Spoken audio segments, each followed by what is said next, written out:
No, it's not all vocalists. Oh, I also know it's sir. my collection. your grandma's collection. How rude. I know. But yeah, I got some decent money because I had some Tom Waits records in there and Breeders and stuff. So Okay. Yeah, the last time I went to Amoeba, which was the one in the Upper Haight in San Francisco. Oh, yeah, I mean, I think there's just the three, right? There's Oak or Berkeley, San Francisco, and Hollywood. I think. I always thought it was one. I'm not from here, so I didn't know. Yeah. Started in Berkeley, and I then thought the one in the Bay Area was the original, and then people are like, "Oh no, it's the one in LA." Oh, really? Maybe I'm wrong, but I'm That's pretty kind of sure how it like started in Powell's books Berkeley. is. Yeah. I think. Well, someone's lying to one of us. Someone. I don't know. But yeah, I had brought in. I was moving at some point where I was like, 3 boxes of CDs. Let's get some money. And the people at Amoeba were like, "This is like more work for us than it's worth. Here's like $10 for your And 300 that's what CDs." I was telling the guy, like, look, whatever you can pay me is fine, and I'll take the rest down the street to the thrift shop. You know, no big deal. And he's like, "No, man, you got some good stuff in here." And he's like, "Whatever I don't use, I'll either 99 cent or give to the thrift shop myself." And I'm like, "All right, cool." Well, that's nice. Yeah. But yeah, it was funny when I was like the bookstore, like, "Oh yeah, sorry, too many books. We don't need any books right now. No room. No more books. Thanks. And they're a smaller bookstore too, but Like, go away. He was real nice about it. He was apologetic, and I'm like, no, I understand.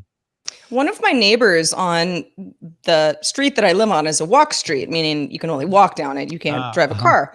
And one of my neighbors on that street has like a little, I don't know, it's like a little shelf on the outside of his fence. And every day there's like little books out there that you're supposed to be like, take one, but also leave one, you know, kind of a honor system type thing. Right. And there's always, there are always books on that shelf, and they do change. Like, I think people are like actually being like, oh, I want to, read a new book on the beach, and I'll leave the one that I've been reading. Very sort of backpackery.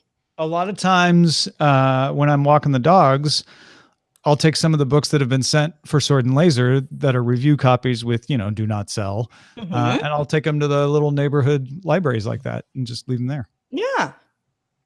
Yeah. It's actually kind of nice. Yeah. And you're right. There's always books in them. There's like, it's not like people aren't just like stealing the books and leaving nothing. There are always books out there. So somebody's taking them and then, leaving another. We have one at the Anglican church. We have one that's in like a Doctor Who looking phone, or a British looking phone booth. We've got one, and then we've got 2 others. There's like 4 within walking distance. Little libraries. Today's sponsor is the coldest one. Right. I love this dumber stuff. Let's have a DTNS little library box that people can buy. Sammy, stop it. All right. You guys ready? I'm ready. If Sammy will stop it, shoot. Thank you. It's my cat. Very needy. Very needy. It's the case of the Mondays. I'm thinking about getting one soon. Or 2. All right. Well, here we go. In 3, 2. Do you enjoy hearing the tech news delivered by smart, informed people? Me too. Learn more about how you can support this show at dailytechnewsshow.com/support. This is the Daily Tech News for Monday, August 13th, 2018 in Los Angeles. I'm Tom Merritt. And from Studio Feline, I'm Sarah Lane. Also in Los Angeles, I'm Lamarr Wilson. And also in Los Angeles County, our producer, Roger Chang. Hello. LA show. It's a great LA day. LA is our lady. And every Monday should be LA day. Guy. Roger, do you feel special that we introduce you on your, especially at the end, or would you rather introduce yourself? I am fine either way. Okay. All right. I am just happy that the ambient temperature is below 90 degrees. Yeah, it is nice. Cooler today. You are a young man.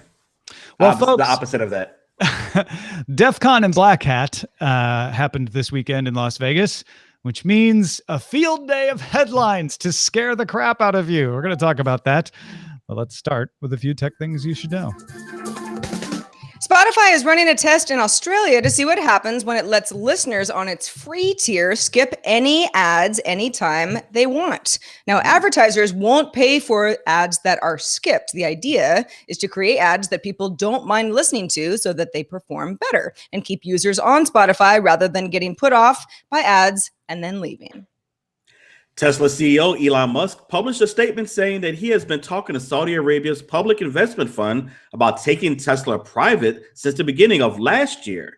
He says that this is the funding he described as secured in a tweet about taking the company private. He also clarified that taking Tesla private will be funded by equity, not debt. Sorry, I messed up that sentence. No, it's a confusing thing. But the equity, not debt thing was a question I had, so that's good.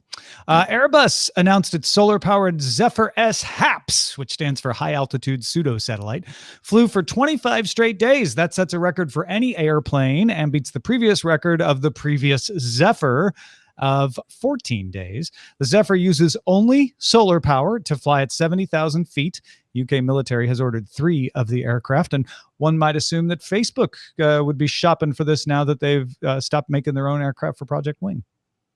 Apple's released notes for iOS 12 and Mojave developer betas list group chats for FaceTime, previously announced, as coming later this fall, meaning, or at least seeming to mean, that will not arrive with the official OS release. But it was working so well. No. All right. Let's talk a little more about some smart things, finally, Lamarr. Tell us something smart. Let's talk about Samsung, because they're smart. So Samsung updated its SmartThings product line with a new wireless hub and a new dual-band Wi-Fi router. Lamarr learned how to read today, including mesh routing, mesh networking tech licensed from Plume. This is going to be a long day, guys. The router can manage smart home devices like plugs, switches, and lights that connect over Zigbee and Z-Wave wireless protocols. A 3-pack sells for $280 or individually for $120. Now, the new SmartThings hub sells for $70. Samsung also updated its SmartThings leak, motion, and multi-purpose door opening, vibration, temperature sensor, and its programmable button and plug-in smart outlet, all available today for between $15 and $35. So a couple things here. If you live in the Samsung world, this is great. I mean, you have their phone, you have their refrigerator or appliances, whatever. This is a nice addition. I like that their router is adding Z-Wave and Zigbee inside the router instead of you having to connect another thing. I know the Echo did the similar thing with Zigbee, right? They offer that so you don't have to have a separate hub for your Hue light bulbs. So no, it's cool. I think more routers need to start doing that for sure. Yeah, and it's a mesh router, so you get the pack of 3, so you can actually put it, cover a larger area. It's got the wireless protocols built in for the smart home stuff, and you can use it on other stuff. You don't have to be in the Samsung universe to use it. That's the other cool thing about it being standard like that. Yes. And apparently Plume, who they worked with on this, works very closely with the cable company's ISP. So if you have a cable ISP, it should, you should theoretically have fewer problems setting it up with your network too. So this is a compelling little package here from Samsung. Well, and the 3-pack is it's financially advantageous, right? It's like you get 1 for $120, but you get 3 for $280. So it's just a little bit over twice as much, which is obviously the point of it. An $80 savings. They look familiar too. How about that? Children's Hospital in Liverpool, England, called Alder Hey, will use the Microsoft HoloLens to let surgeons consult patient scans while they are operating on those patients. The hospital will also use the Microsoft Surface Hub for reviewing CT scans and other patient information. Now, we don't mean to get, overly hyped and laudatory about Microsoft in particular, but, the idea of augmented reality being used in the operating room is a great one. This is the kind of thing when people are like, oh, what is this good for? It's good for this. Being able to see the scans while you're looking at whatever you're operating on. I don't know if I was about to say heart, but that seems like it's dramatic, but I suppose that could be true. Sure. And being able to see the scans that show you like the rear side of it from a CT scan when you're about to operate, so you know what's going on the other side. I mean, I'm not a surgeon, but the surgeons quoted in these articles seem very excited about that possibility. And the Microsoft Surface Hub is great for collaboration. If you have a whole team before operations, you can all see the same things and interact with it. And even people who aren't in the same room can remotely access what you're seeing as well. Yeah, I think this helps for just better accountability and just anything that gives the doctor an edge to have a more successful surgery is a great thing in my book. I know there's some hospitals using, the Google, what is that thing called in face? I was going to say Google Home. That it's not called Google Home. Yeah, Google Glass is used, by some hospitals. I have no issue with this, whether it's Microsoft or any other company. I think it's great that technology is being used like this. Yeah, I mean, obviously it depends on what the surgery is about, but we have been talking about this for the last couple of weeks. There's a lot of AR benefits, in the enterprise assembly lines, in the medical hospital sector, and I think the idea of precision-based surgeries, which require not only a lot of knowledge but a lot of technical know-how, benefits a lot from this kind of technology. Yeah, I immediately think of the fact that Magic Leap is focused purely on the consumer space, and I wonder if they'll stick to that when they see these kinds of uses, or if that will hurt them, that they're not going to be considered, because there's no reason Magic Leap couldn't be used for the same thing, and it might have some advantages in certain situations over the HoloLens. I also, when you bring up Google Glass, Lamarr, it makes me wonder if we're going to see a more augmented reality HoloLens-like version of Glass for the enterprise situations that are already using it, that add that functionality. And could that go the other direction? Could that start to lead into the Daydream VR, augmented, the AR stuff on Android, and help feed into that as well? That's a good point. All right, folks, it's time for that yearly DTNS tradition called DEFCON and Black Hat Scare the Bejesus out of us. Each year, these security conferences engage seasoned researchers to present reliable research on vulnerabilities as a way of showing that the white hats are on the case, finding the holes and helping them get patched before the black hats can exploit them. And every year, the headlines blare about horribly insecure everything is. Because look at what these researchers found. So we're going to take a moment. We're going to let ourselves just be frightened by the headlines and go, hopefully, from frightened to factual with a few of the top stories from this weekend. Let's start with what looks like some bad UI. You decide if you think it was purposeful or not. The Associated Press is making some hay out of the fact that turning off something in Google called location tracking does not, in fact, turn off all stored locations. Here's why. Google seems to act like location tracking, when you turn that off, means actively recording your location as you use a device. So when you turn off location tracking, it's not constantly keeping a record of where you are and storing it in your account. And remember, this is all stored in your account. Google has access to it, but it's you have control over it. What the Associated Press found, and it had confirmed by some Princeton researchers, is that even with location tracking off, Google's website and apps will still store locations when you use them with the app. So let's say you open Google Maps, it'll determine where you are, to use Google Maps correctly, and then store that location. Or weather updates. If it's going to give you a weather update, it'll like, oh, you're in Berkeley. Okay, give you the weather for Berkeley. And then it stores that location, even if you have location tracking off. Since these are not continuously tracking, you're just recording a location when you fire up the app. Google classes them separately. So if you want to stop that kind of location storage, you need to go into your Google account, find activity controls, and turn off web and app activity.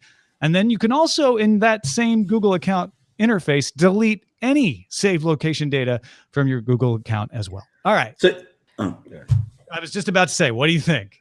No, as soon as you were talking about this, and I read it earlier, I immediately thought of Tile, because I have a bunch of those. And their premise is, hey, we do a ping. We're not like following you, but like say you lose your keys, whatever that last location is where you find it. And I think that's just what Google or Apple or any company would be doing here, is like, hey, did you lose your phone? This was the last location. I think that's a useful thing.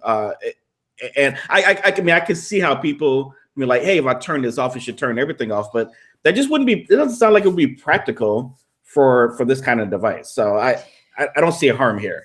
I don't really either, although I do find it very buried within settings, which is one of the articles that Wired wrote about this whole debacle. That was the point that they were making as well. It's like, yes, the settings are in your Google account. It's under personal info and privacy. And then you go to activity, and then you go to activity controls, and then you go to web and app activity. And at that point, there's not even a word location being used anymore. And I can see where someone's like, it's the setting is there, but it's on by default, which is problematic. And I think for a lot of folks, and perhaps it's because I had a friend visiting me over the weekend who's not tech savvy. So, sometimes it's good to be reminded that people are like, I have no idea what any of these settings mean or what it means to me. I think that knowing exactly what's going on, the story is not so much of like, oh, Google's, tracking all of this location data that you didn't know about. It's more of it's hard for an average person to find these settings, understand what they mean, and toggle them off. Yeah, I mean, I get there's an engineering mindset of like, okay, so we won't follow you around and track where you are all the time, but we still need your location for this stuff, and we're going to store that. And then there's a perfectly understandable user mindset of like, no, when I said turn off location, I meant turn off stored location. I don't care where it comes from. So there's a disconnect here for sure. For sure. All right, moving on to something else at DEF CON. For the second year, DEF CON has a voting village where hackers can attack decommissioned election equipment to test for vulnerabilities. This is intended to bring attention to the state of security in voting machines and thus make them more secure. Among the headline-grabbing events was one that set up a replica of the Florida Secretary of State's website and invited children to use SQL injection attacks to change the reported vote totals. 39 children tried to hack into the site replicas, and 35 were able to do so in under half an hour. Now, the fastest exploit was completed in under 10 minutes by an 11-year-old boy. The hack would not have changed the actual vote totals, only the webpage. So, yeah, I saw this headline, 11-year-old, changes hacks the voting systems. It's like, wait a minute. This was a fake site to begin with that they created with vulnerabilities.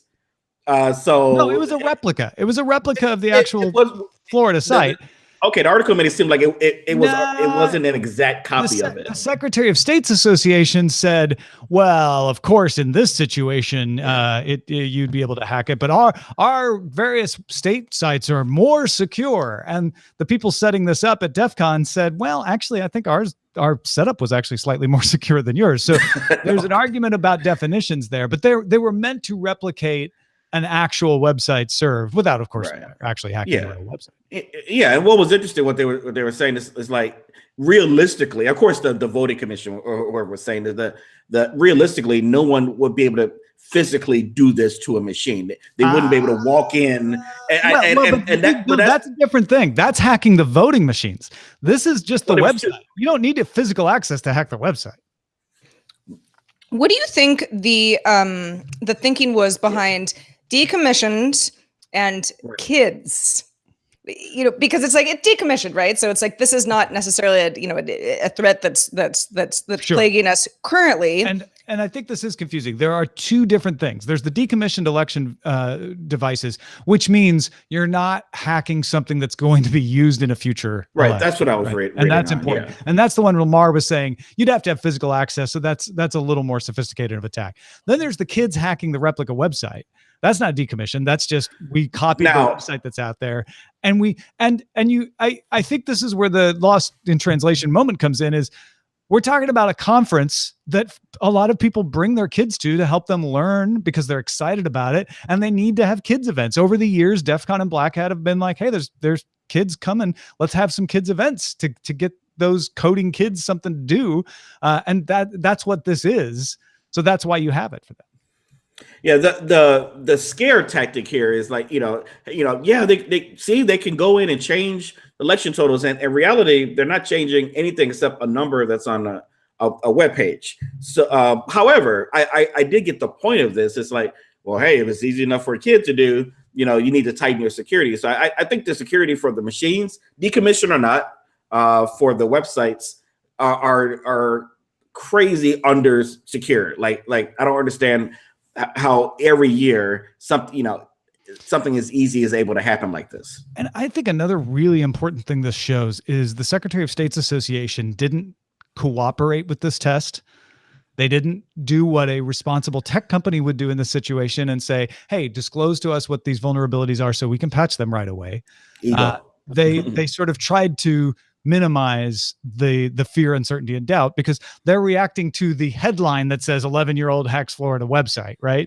And they should be reacting to like, hey, this is great. we want to know what these vulnerabilities are and how they got in so we can patch them up. Please send us your documentation and your logs so we can make our websites more secure. That's what should be happening. I agree with you. Would we all like to continue the FUD train? Yeah, I can't wait. Story. All right. Researchers from Tencent demonstrated a complex hack of Amazon Echo speakers. The team modified an Echo by removing its flash memory, modifying firmware to gain root access, and then soldering it back in.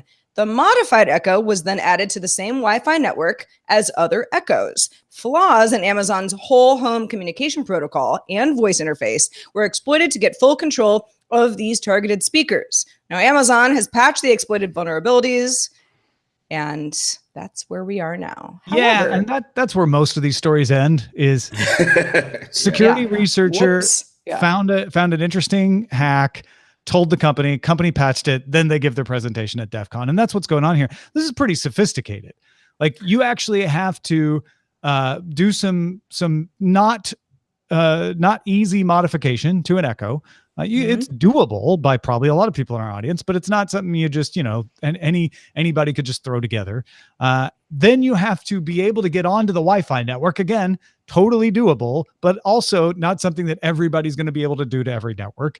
Then you have to be able to execute this attack that takes advantage of the vulnerabilities. So there's a lot of effort involved here, and Amazon has already patched those vulnerabilities. Yeah, and then Engadget mentioned that the time spent to have to do this, someone's home is probably not realistic. However, in a hotel, where a lot of these hotels are adding Amazon Echoes, that could be more of a concern. If it was a hotel in Las Vegas during a hacker convention and you wanted to, well, there you go. Yeah, I believe the Wynn hotels all have Echoes in the rooms, or that was the last thing that I had heard. So I look forward to Shannon Morse's trials from DEFCON, which she has for us every year. Yeah, it's I'm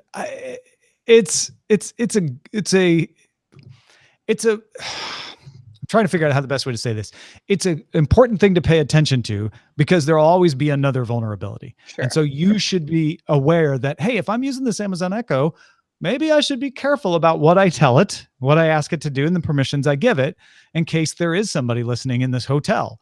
And when I'm at home, I should be aware that, hey, there's a low possibility that somebody could try to, do something. So be on the lookout, make sure I have a secure Wi-Fi setup. All of those things are responsible, but it's not something we have to all freak out and like, oh my God, throw the Echoes out the window. Lamarr bringing up the hotel version of this, I was like, because, when I read the story this morning, I was like, well, I'm not worried about anybody like taking apart my Echo and soldering it back together. But in a hotel room, maybe I would a little bit more so. But think of it in terms of, am I also worried that the person who stayed in the room before me, like, I don't know, put a webcam in the ceiling? Like, no, not really. No, and it's totally doable, right? It could have happened. So you just got to be aware. Exactly. If I don't have to give a lot of personally identifiable information to the Echo, and I can say, hey, send me up some housekeeping, I need new towels, and it does it, I'm not worried if somebody intercepts that. Like, there's myriad other ways that somebody could find out that I've called down for new towels. That's not the top of my list of worries. Yeah. There are some worries out there in the hotels because security arrangements are such that they've been doing spot checks on hotel rooms. And a lot of the hackers who are very privacy oriented are not happy that these folks come up and knock at the door and say, hey, I'm in security, I need to check your room. They're like, yeah, really? I don't, according to whom? Let me see your badge. Yeah, I wouldn't like that either. No. Whether or not I was taking apart an Echo speaker, it's like, no, what? I never heard of that before. Heads up, man. I'm paying, $280 a night. Well, that's because of the shooting in Las Vegas. They're trying to be more secure, but. Oh, are they? I didn't know about the spot checks. Wow. In some hotels. Yeah. Researchers from Checkpoint Research demonstrated how to gain access to every computer connected to an HP all-in-one printer through its fax capability. Hence the headlines, fax machines lead to network hacks, or something even more scarier than that.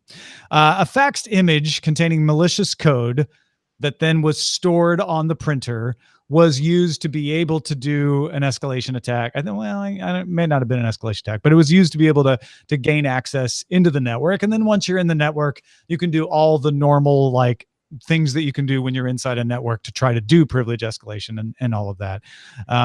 So HP has patched the vulnerability in their all-in-one printer that did this, but this is a great notification that old technology that's still hooked up is something that you need to pay attention to. If you leave your fax machine on for auto answer, like you did back in 1998, and somebody really wants to attack probably your enterprise more than your home, there might be a way to do that. Yeah, I was going to say, like, yeah, every Office Depot beware, because those are the only places I know that still have fax machines. But I have an all-in-one printer that has a fax. I do too. I don't have it hooked up, so I'm not worried about that as a vulnerability. Okay. But yeah, I got rid of some people might still, like, they hooked them up a long time ago, and they're still just hooked up. Well, let this be a lesson to all of us. Faxing is dead. It's not? Well, it's not. It might be dead. It might. I want it to be dead for doctors who don't use email. Those are getting rarer, but you're right, because of HIPAA stuff. Because you have to do one of those like secure website situations to be HIPAA compliant. So the fax, hilariously, even though way more vulnerable as an attack platform, is HIPAA compliant, because the idea is, well, it's behind the counter, and only the people behind the counter who are cleared to see your information would see your information. That's interesting. Yeah, I hadn't thought about that doctor's office side of thing. I think it is going away, though. I wonder when we finally see, I don't keep track of the printer market very closely. I wonder when we finally see the printer stop carrying fax capability, because all of them are scanners and faxes now, it seems like. Yeah. I guess mine is too. I know it's a scanner. I didn't even think it had a fax on it. Yeah. It's probable that it does. Although, a lot of people are like, I never do that. I never need it. Yeah. Well, I'll go burn it. One way to secure yourself against a fax vulnerability is not to have POTS phone service.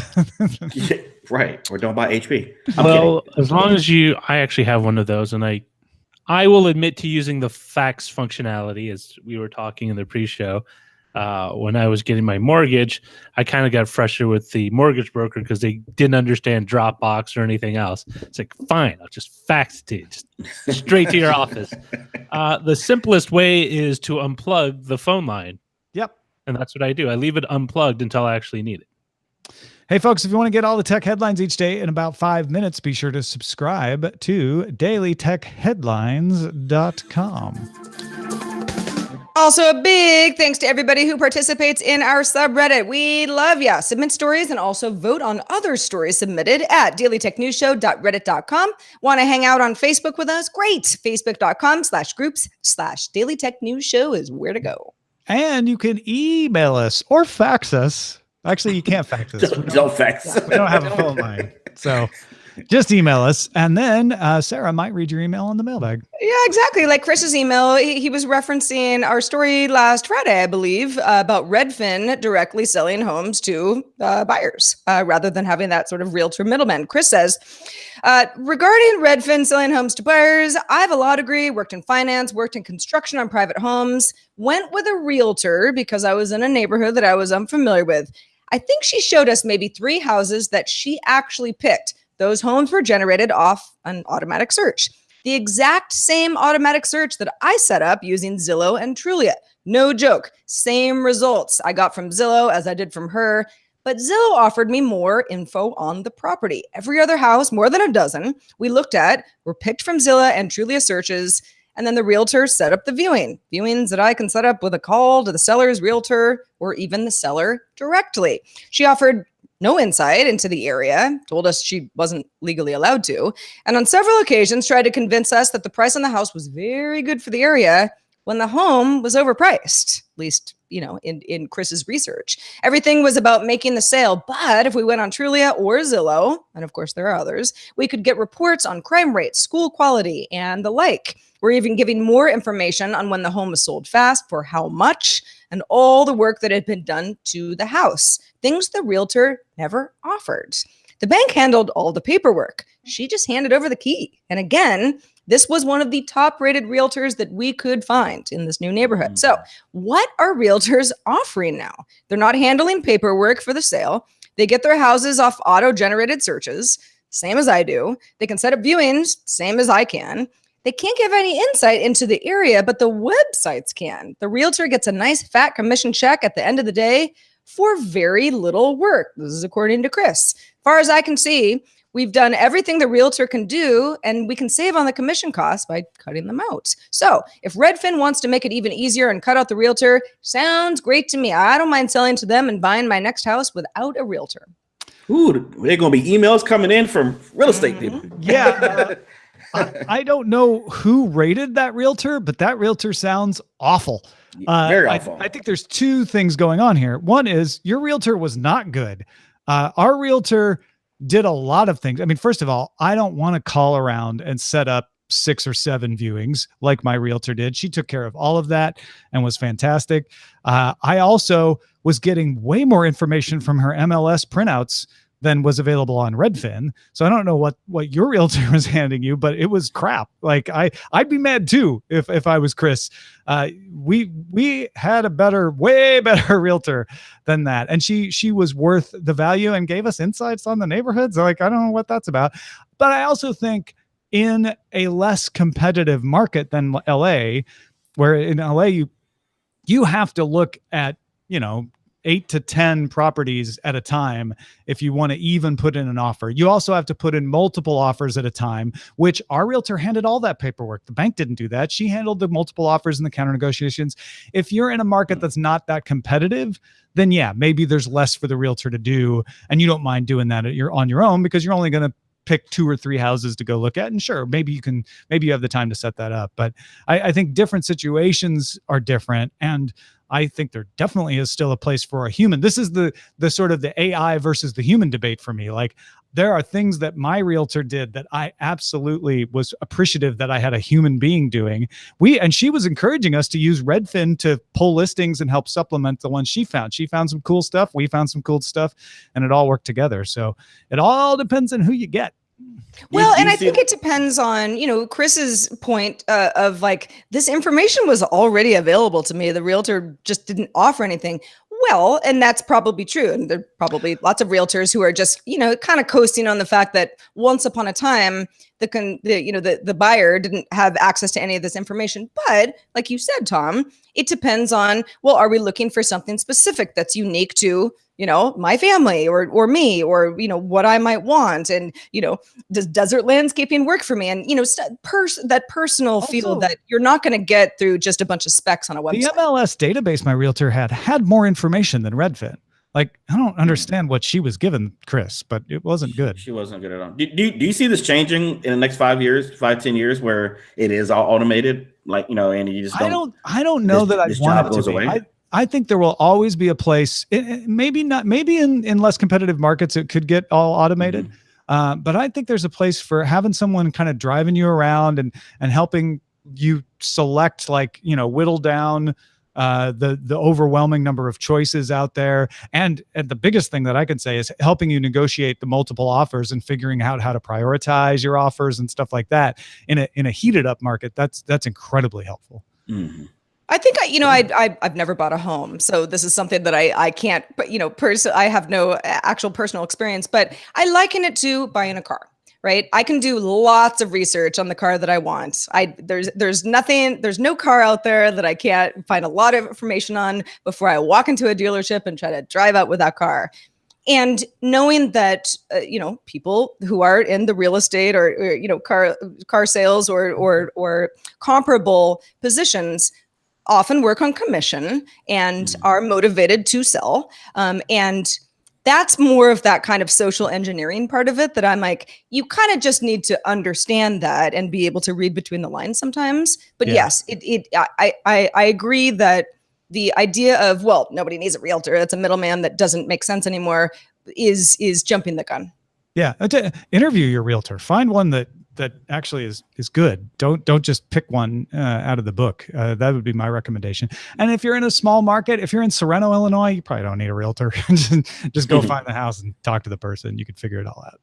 Well, thanks, Chris, for the email. And also thanks to Lamarr Wilson for being with us this fine Monday. Lamarr, what has been going on with you since we saw you last? Lots and lots of videos. I do a lot of showcases of cool products. So if you want to, from mystery boxes to cool tech, just did a really high-end Bluetooth wireless speaker. If you're into all that kind of stuff, check me out on YouTube, youtube.com/Lamarr Wilson. We do a video about every day, although we might not do one until Wednesday this week because of stuff, but there's a lot of videos on there. Check it out, folks. And also check out the ways to support the show directly. There's a lot of benefits to becoming a member of the DTNS audience, not the least of which is our Discord, where you can listen to us record the show and chat with other folks. You can also get a clean feed of DTNS and the Good Day Internet feed that includes the pre and the post show. All of that and more at patreon.com/DTNS. Our email address is feedback@dailytechnewsshow.com. We want your feedback, questions, comments. Send it over. We're also live if you can join us Monday through Friday at 4:30 p.m. Eastern, 20:30 UTC. Find out more at dailytechnewsshow.com/live. Back tomorrow with Patrick Beja. Talk to you then. Woo-hoo.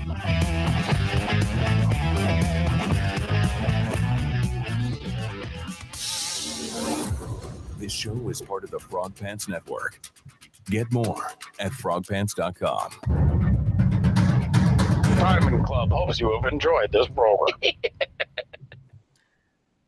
I'm with you, sir. I'm not interested in buying a house. My friend last night was really on me about that. Trust me, I'm interested. I'm just not in a position to.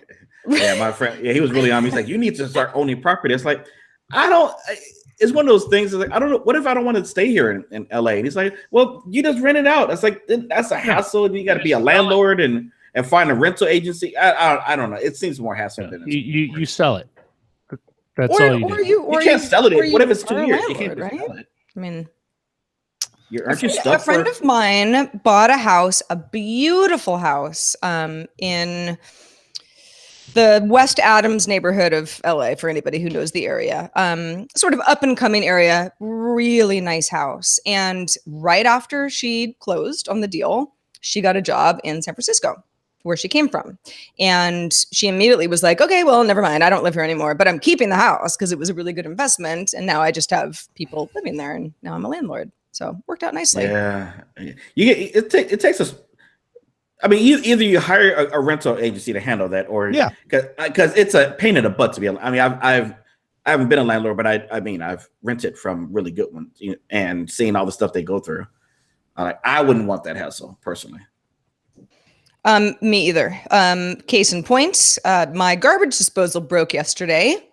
I'm not going to tell you why. Let's just call it user error. But it was not on purpose. However, my landlord. How many spoons? Yeah. It was. It wasn't a spoon. Okay, it's close. It was the top of a very delicate tea set.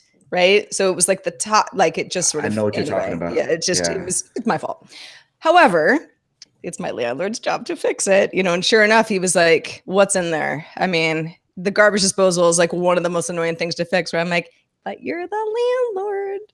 You have to do it. Yeah, it kind of sucks. All right. What do you think? Hacking voting machines is child's play. Ooh. Done. I like it. I like it. Works for me.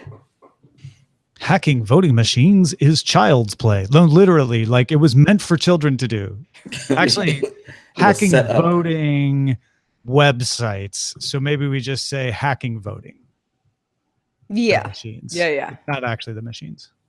Also, that makes or vote hacking, maybe. Oh, the even tighter vote hacking. Vote hacking. Like it. How many the movie Child's Play, Chucky? How many not episodes, but how long did that franchise go? I think it was like Child's Play 4. Aren't they 4 deep? I believe so. I think they are. Yeah. Bad movie. Very bad movie. Oh God! Why you put that in my head? Anything with clowns or kids scare me. Sorry. Oh, clowns.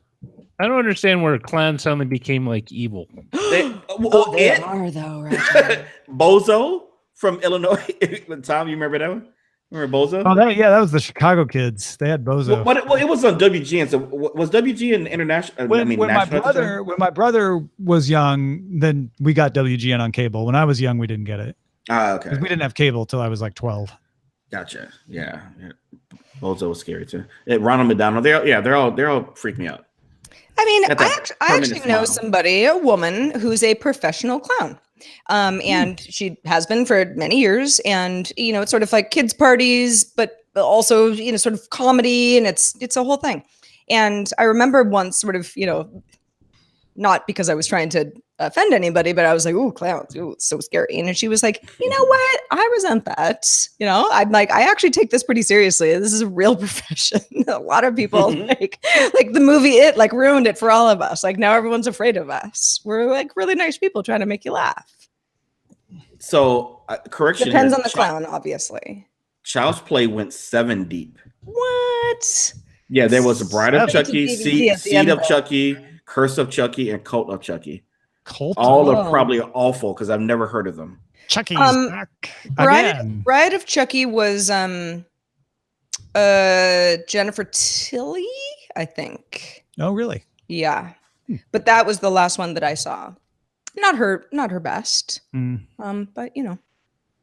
Well, it's like the Night of the Living Dead, you know, the zombie movies, the Right. George Miller. Yeah. Yeah, it is Jennifer It Tilly. gets Yeah, campy after a while. not It becomes George like Miller. a, you know, just a fun thing. Yeah.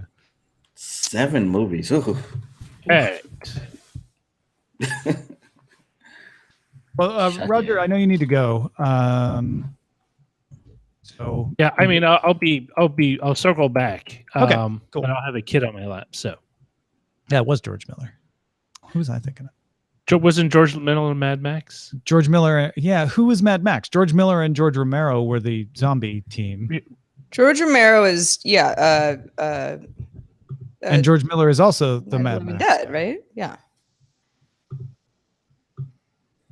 Oh, speaking of dead, Infinity War comes out tomorrow. For this. Oh no, George Miller is Mad Max. Why is this book is confusing? The Miller Romero connection. They're trying to say that Mad Max universe is post zombie apocalypse from George Romero. And Romero is what I was trying to think of. Anyway, Day of the Dead, Dawn of the Dead, Right. Mall of the Dead. Mm-hmm. I don't think I've seen any of There's those. more of the Dead movies than most people realize because I wasn't allowed to watch those when I was little, Oh, really? and even as an adult, I wasn't allowed to watch. There was some reboot of the franchise, George Romero's franchise, that I did a junket for at some point when I worked at G4. And I'm not a super big zombie movie person, not to the point where I had seen all of the previous, but I remember the whole premise of that was like the zombies could now move through water. Where like before it'd be like, oh, Right. when we get to the edge of the sea, we just stand here and like don't actually cross oceans anymore. But in this one, they could. They made. Was it a Land of the Dead. Thank you. What's the the zombie movie where they sort of remember who they are and start reliving their old lives? Oh, I don't know. It had Dennis Hopper in it as like the human, but he was a bad guy of this like Is city. that Land? That might be Land of the Dead. It might be, actually. At that point, I said, okay, I think you kind of beat the zombie thing one too many times. Because at one point, it was just supposed to be about the fear. And it wasn't really the zombies per se, but kind of the like, where do you go when you have nowhere else to turn to? Right. And so that was, but like once you start giving them emotions and feelings and like three-dimensional. Yeah, they're zombies. Yeah, Well, like, then there's the iZombie series on CW. well, Right, so right. this is the thing that bugs me is Disney has a zombie, like Zombie High School or something. And like the whole thing is like they eat cauliflower and they like have It's, their like, own adorable. lives. You're They right. go to school. Yeah. It's like come on, Cauliflower looks like brains. yeah, and it's just like come on, it's What's done. Put a what's fork in it. what's the zombie movie? The funny British 28 Days Later. Shaun of the Dead. 28 Days Later was not very funny. I No. thought it was hilarious at part. I didn't think it was funny. I Shaun don't know of the if you Dead. found it funny, but I mean, Shaun of the, I don't know. You kind of have to like that particular kind of You have feel. to like, I mean, I thought Hot that movie Fuzz. was great. Hot Fuzz, I didn't think it was very good. But Shaun of the Dead, I thought was really funny. I thought Shaun of the Dead was End of the kind of world. warmed over. Really? Like it was. I understood what they were going for, but it wasn't that. Like a lot of people that I knew personally really enjoyed it, but I thought it was just okay. that's a lot of things, though. Right. Well, you know what? I'm sorry. I set a high bar for my entertainment. Don't apologize. I don't know any of these references, and I'm very happy. Ever seen Shaun of the Dead? I don't. The scariest thing I watched. Shaun of the Dead is not scary. Was definitely not scary. Freddy was Nightmare on Elm Street. Freddie Mercury? Well, he's terrifying too. Yeah, but yeah, I'm back from the dead. Yeah, That song is so long. Was it? Yeah. He's a killer. It would be great if he actually did rise up, but he like redid his entire like last tour, because that's all he remembers, and so that's what he does. Oh, okay. I'm looking forward to the movie by the guy who's in Mr. Robot. That's supposed to be it looks really good. Rami Mercury. What's his name? Rami Malek? Is that Rami Malek, yeah. Yeah, Rami Malek. Yeah, I just forgot his name. Yeah, he's a very convincing Freddie Mercury. I know this is one little tidbit about Freddie Mercury. He was the only person that I can think of that was born in Zanzibar. Ooh, really? Good trivia piece. I didn't know that. Yeah, Zanzibar. It's like that's one of my favorite words. Zanzibar. Because it evokes two things. It evokes kind of a mysterious locale, but incredibly like not enlightened, or maybe just like very peaceful and tranquil. Like there's just a very new agey element to it. Zanzibar is an archipelago too. Is it? Yeah. I guess I did know that. I did not know that. We should all go to Zanzibar and do a DTNS from there. We should. After St. Louis, get back from St. Louis first. Yeah. Then we'll head to Zanzibar. Hey, Zanzibar folks, let us know who's got first St. Louis, then Zanzibar. That old phrase. If you put a gun to my head, I couldn't tell you where Zanzibar was. It's off the coast of Tanzania. Come on. I don't know where that is. Wait, you don't know where Tanzania is? You did that on purpose. Yes, you know I didn't know. Isn't that next to Kenya? No. Tanzania. I don't know where that is. Tanganyika. Yeah. I remember it as Tanzania, but that was so from you just assume, Roger, that I would know where it is because it's in Africa. Is that what you're saying? Well, I thought you would know it because I had to get you back from earlier. My standards for educators is too high. No, I know where all the states are because I played with a state map when I was a kid. When I was 6. I did too. Yeah. Now, why didn't my parents give me a world map? Then I'd know where Tanzania is. I confess, I used to know more of where different countries were than which states were where, especially in the Midwest, because like I don't, like Nebraska and Iowa, I always mix those two. North Dakota, South Dakota, they're kind of like my location stone. Like if I know where that is, then I know where Minnesota, Wisconsin, Illinois. Right. Yeah. Yeah, Steve, I had an advantage growing up in Illinois because then I knew all the states around Illinois. The ones that would start to confuse me would be the New England states because they're all tiny. So this is the thing. I finally figured out the New England states because I had a friend that lived in one, and I always would since I knew where she lived, I figured out where everyone else was. It's like, I was actually always really good at U.S. states because I played Where in the USA is Carmen Sandiego. I love that game. Me too. God, I love that. Which is Where in the World, of course, is the one that we all know better. But it was all about state capitals. National. So it's like I'm actually quite good at all of that because I just for hours, years on end, just played that over and over. Yeah, Sarah, we need the Carmen Sandiego like Lara Croft Tomb Raider. We need a movie. Ooh. Like that, and then Where's Waldo can guest star as her sidekick. What if Waldo became a criminal mastermind and you have to find him? Like he's a spy. Yeah, yeah. In the world, cool guy. There we go. Shirt anymore. We just wrote a movie. It's Waldo's evil brother Valdo. Where in the world is Valdo? Broderbund, the company that I think I love it. Was it Broderbund that created? I think it was. Yeah, I think. But they also did two specialized versions for the U.S. government. Like one was for a specific state. Like name all the. I guess it was North or South Dakota. Name all the whatever landmarks in our state. For the kids and stuff. Mm-hmm. But there's another. I'm trying to remember. It was for. While Roger remembers. We'll wrap up our video. But if you're on the video and you remember, email us feedback@dailytechnewsshow.com. And if you're on the audio, stick around. Who knows? Maybe Roger will remember. We'll use Wiki.